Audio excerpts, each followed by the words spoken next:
Con el permiso de la profesora, compañeros todos, tengan muy buenas noches. Somos el grupo 3 y vamos a exponer sobre la masacre de la Cantuta y Barrios Altos. Introducción. La historia contemporánea del Perú está marcada por un periodo de violencia y conflicto armado que se extendió desde la década de 1980 hasta finales de los años 90. Este conflicto que enfrentó al Estado peruano contra grupos insurgentes como el Sendero Luminoso y el MRTA, Movimiento Revolucionario Tupac Amaru, resultó en una grave crisis de derechos humanos, donde miles de ciudadanos se convirtieron en víctimas de violaciones sistemáticas. En este contexto, los casos de la Cantuta y Barrios Altos emergen como ejemplos emblemáticos de la brutalidad del régimen de Alberto Fujimori, quien en su afán de combatir el terrorismo implementó políticas que justificaron el uso de la violencia extrajudicial y la represión. El desarrollo del caso. Estos hechos ocurrieron en el año 1991 y en el año 1992.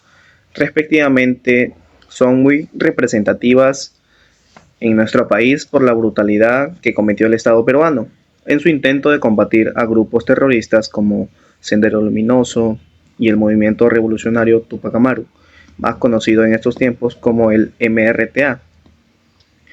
En el distrito de Barrios Altos, 15 personas fueron cruelmente asesinadas por el Grupo Colina, un escuadrón de la muerte que operaba bajo el régimen de, en ese tiempo, presidente Alberto Fujimori. En el distrito de La Cantuta, un grupo de estudiantes y un profesor fueron secuestrados, torturados y ejecutados por el mismo grupo.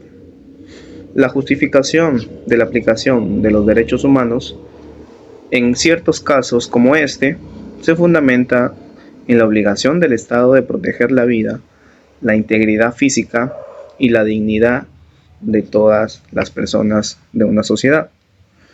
La Convención Americana sobre los Derechos Humanos también nos establece que toda persona tiene derecho a la vida y a no ser sometida a escuadrones de la muerte, ni a tratos crueles, también inhumanos o degradantes. La actuación del Estado al utilizar escuadrones de la muerte como el Grupo Colina no solo contraviene estos principios, sino que también deslegitima la función del gobierno en la protección de los ciudadanos. En este caso, hablaré sobre los derechos vulnerados de la masacre de la Cantuta. Este suceso refleja la gravedad y la vulneración de los derechos fundamentales en la complejidad en la búsqueda de justicia. Estos derechos vulnerados es el primer derecho a la vida. En este caso, las víctimas fueron asesinadas sin debido proceso, lo que constituye una violación flagrante del derecho a la vida. Por otro lado, el derecho a la integridad personal, los secuestros y las torturas sufridas por las víctimas en estos ambos sucesos son ejemplos claros de la vulneración de este derecho. El derecho a la justicia. La impunidad en los casos de violencia estatal ha sido una constante en la historia reciente de Perú, limitando el acceso a la justicia para las víctimas y sus familias, como el derecho a la verdad. La falta de esclarecimiento de estos hechos y la identificación de todos los responsables ha dificultado el reconocimiento y la reparación del daño causado a estas víctimas.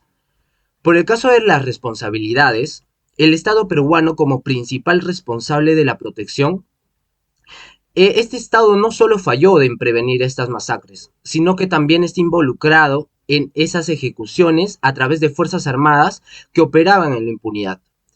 De acuerdo al Grupo Colina, que este grupo militar actuó en el marco de una política de mano dura contra el terrorismo, es responsable directo de los asesinatos y violaciones de los derechos humanos. Y como sistema judicial, la incapacidad de este sistema es para investigar o procesar a los responsables de estos crímenes que ha perpetuado la impunidad. De tal manera que este Estado puede convertirse en violador de los derechos humanos. La búsqueda de justicia sigue siendo un desafío y marcó la lucha de las víctimas y sus familias por el reconocimiento y la reparación. Esta importancia de garantizar la protección de los derechos humanos en todo momento y es de aprender el pasado para evitar estos errores se vuelvan a repetir. Responsabilidad. Y empezamos, pues, ¿no? Hablamos de responsabilidades y esto recae, pues, no solo en los perpetradores directos de estos actos, sino también en el Estado, que falló en su deber de proteger a sus ciudadanos y en la implementación de mecanismos de justicia. La falta de acción por parte del gobierno para investigar y sancionar a los responsables de estos crímenes es una clara muestra de complicidad del Estado en violación de los derechos humanos. Bueno, pues no, siempre se ha dado que el Estado va a tapar, va a tratar de ocultar movimientos que trabajan para ellos, para tratar de eliminar a personas que están contra el régimen de turno, más que todo regímenes dictatoriales. Por eso operan estos grupos, como uno de ellos es el Grupo Colina, que su objetivo era pues ubicar, capturar y desaparecer a los dirigentes que ellos consideraban peligrosos para el gobierno de ese entonces. Tal así que a veces lo relacionaban con grupos armados, como es el Sendero Luminoso, como era el MRTA, Sendero Luminoso, liderado por Abimael Guzmán, que, bueno, ya ha fallecido, y el MRTA, también el movimiento o MRTA, que era pues el movimiento revolucionario Tupac Amaru. Bueno, también nos habla aquí que ellos no se podía, es que el Estado no puede sancionarse a sí mismo, pues no, ellos siempre van a tratar de eliminar, de tapar todos esos crímenes que se han cometido y siempre, bueno, pues van a tapar y van a decir que ellos no tienen nada que ver y es más, le echaban la culpa a los mismos terroristas o los grupos armados de ese entonces. Doy pase a mi siguiente compañero. Justificación de la aplicación de los principios de los derechos humanos. La aplicación de los principios de los derechos humanos en el caso de la Cantuta y Barrios Altos es fundamental para garantizar que tales atrocidades no se repitan en el futuro. Los principios de universalidad, indivisibilidad e interdependencia de los derechos humanos son esenciales para entender la gravedad de las violaciones cometidas. La universalidad son derechos inherentes a todas las personas, sin distinción alguna. La masacre de la Cantuta y Barrios Altos demuestran que el Estado no puede justificar la violación de estos derechos bajo el pretexto de la seguridad nacional. La indivisibilidad. Los derechos humanos son interdependientes y no pueden ser jerarquizados. La violación del derecho a la vida y a la integridad personal afectan directamente el derecho a la justicia y a la reparación. La falta de justicia en estos casos perpetúa el sufrimiento de las víctimas y también de sus familiares. Interdependencia. Es la protección de los derechos humanos que requiere un enfoque integral que contempla tanto la prevención de violaciones como la promoción de la justicia. La respuesta del Estado a las masacres debe incluir no solo una sanción de los responsables, sino también la implementación de políticas que garanticen el respeto de los derechos humanos en el futuro. Acciones de intervención. Cuando Alberto Fujimori escapa del Perú yéndose a Japón y después escapando a Chile y renuncia a la presidenta Indra Paniagua. Al entrar a Paniagua, lógicamente nuevamente se obtuvieron los derechos en el Estado peruano. Aquí el Poder Judicial le abre un proceso jurídico tanto a Fujimori con su cúpula. Cuando hablo de su cúpula, hablo de Vladimiro Montesinos, hablo de este militar quien era jefe de la cúpula militar, de este grupo llamado Colina. Ellos ejercieron una función fuera de del tema del marco jurídico. Ellos rompieron los tratados, incluso internacionales, tratados donde se hablaba sobre los derechos humanos. Tanto así que hubo la intervención de los derechos humanos, la cual, por medio de un informe, ellos dan a conocer que sí se vulneraron los derechos humanos dentro del Estado peruano y que por lo tanto se tendría que abrir procesos, la cual, ya siendo opinión presidente, se abre el proceso y entra a tallar una comisión muy importante aquí, una comisión que se llama Comisión de la Verdad y Reconciliación. Una comisión que formó e hizo un informe de muchas hojas que demoró muchos años, un informe donde pudo ellos recabar de manera cabal que verdaderamente tanto Fujimori con las personas que él mandaba y rodeaba en su régimen, pues habían participado de esta, lamentablemente, de este poder que ellos tenían y que tuvieron lamentablemente que ir ante su ética y vulnerar los derechos humanos. Fueron lamentables, se metieron en la Cantuta, fue una universidad donde se metieron con jóvenes universitarios, ¿no? Y el hecho de los barrios altos fue un hecho pues de gente inocente que se encontraba dentro de una actividad llamada apoyada, la cual estaban haciendo para tener ingresos. La Comisión de la Verdad y Reconciliación pues nos dio al Estado peruano una estabilidad de los derechos humanos. Ya el ser humano que habitaba dentro de la esfera peruana sintió un respaldo que nunca tiene por qué desligarse ni desligarlo.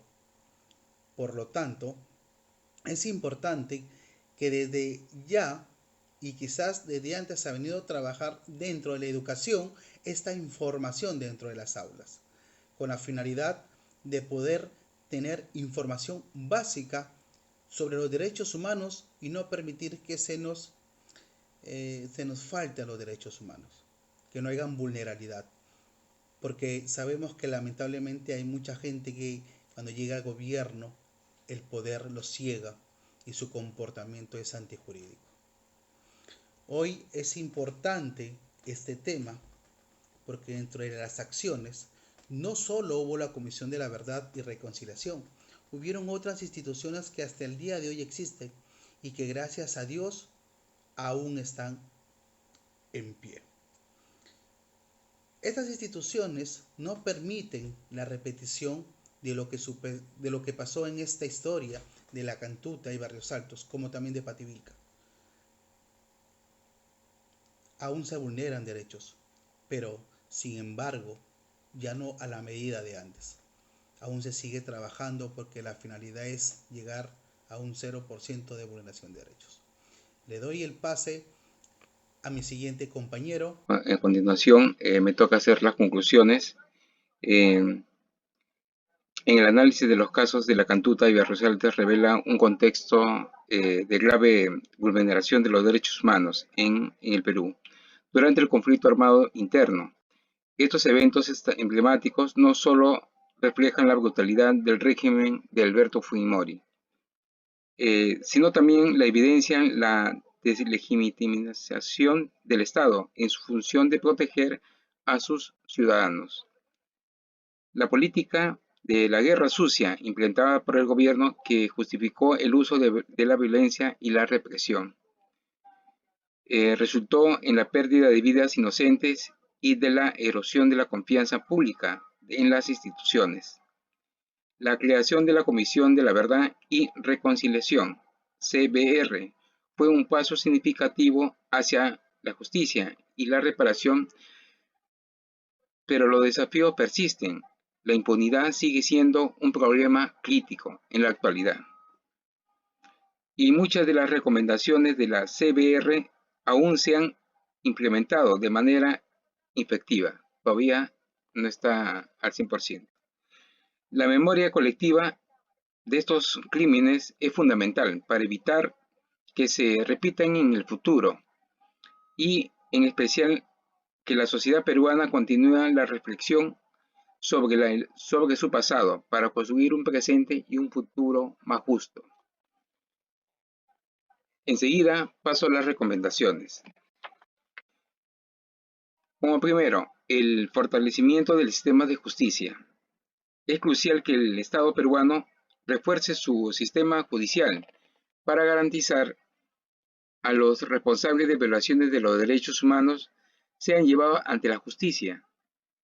Esto incluye la capacitación de jueces y fiscales en derechos humanos y la creación de tribunales especializados para tratar de estos tipos de casos. Como segunda recomendación tenemos la implementación de las recomendaciones de la CBR. El gobierno debe comprometerse a implementar de manera efectiva las recomendaciones de la CBR que incluyen medidas de reparaciones de las víctimas, así como las reformas institucionales que prevengan de la repetición de abusos. Esto implica la creación de un plan integral de reparaciones que contemple la indemnización de acceso de servicios de salud y educación y la construcción de memoriales en honor a las víctimas. Como tercer punto de las recomendaciones tenemos la educación en derechos humanos. Es fundamental incorporar la educación de los derechos humanos en el círculo escolar, en todos los niveles. Esto ayudará a crear una cultura de respeto y promoción de los derechos humanos entre las nuevas generaciones, fomentando una ciudadanía crítica y comprometida. Muy bien, eso es todo en cuanto a las conclusiones que he dado y las recomendaciones de nuestro tema, que ha sido muy interesante, y muchas gracias, profesora, y muchas gracias, compañero.